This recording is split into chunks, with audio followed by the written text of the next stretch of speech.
Dr. Bryan K. Hotchkins, I'm back. It's day 3. We're going to unpack number 8 in my interlude, right, for the book, My Black is Exhausted. Forever in Pursuit of a Racist-Free World where hashtags don't exist, right? And it is no one within your inner circle or outside of your corner is beyond reproach. And essentially, what does that mean? As a professor, I've had the luxury to do the research that I do, again, about how we negotiate race to navigate the geographies of racism. Since 2007, I've had nearly 300 conversations with persons, whether they were older, they were students, they were parents, about race, right? And what do we do about it? How do we see ourselves constructed in it, in this world, right? And how do we make the right choices to not harm others while protecting ourselves, which I can appreciate. In doing the research, I've learned from these interviews that most of the ugly that we are taught, the hateful ways, the deficit perspectives of cultures outside of our own, are learned in our home, right?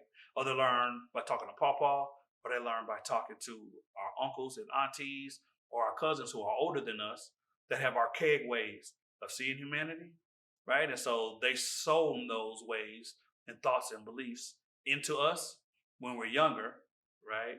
And then we grow up, go off to college, go off to the military, go off into the workforce, interact with a multitude of different types of people with different perspectives. And we realize in our epiphany moment, the people that I love were wrong 1,000%, right?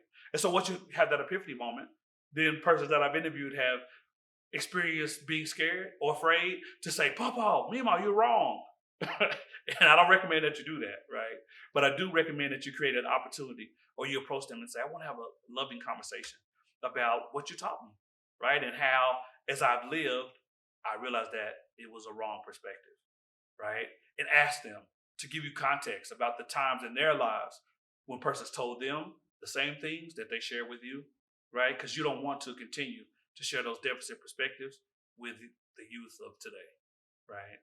And so be courageous, inhale, and say, I want to have a discussion with you about the wrong things that you taught me, because this world is a beautiful place and all of the people who are different are beautiful in it. And so this concludes day 3. My Black is Exhausted, forever in pursuit of a racist-free world where hashtags don't exist. The interlude, number 8.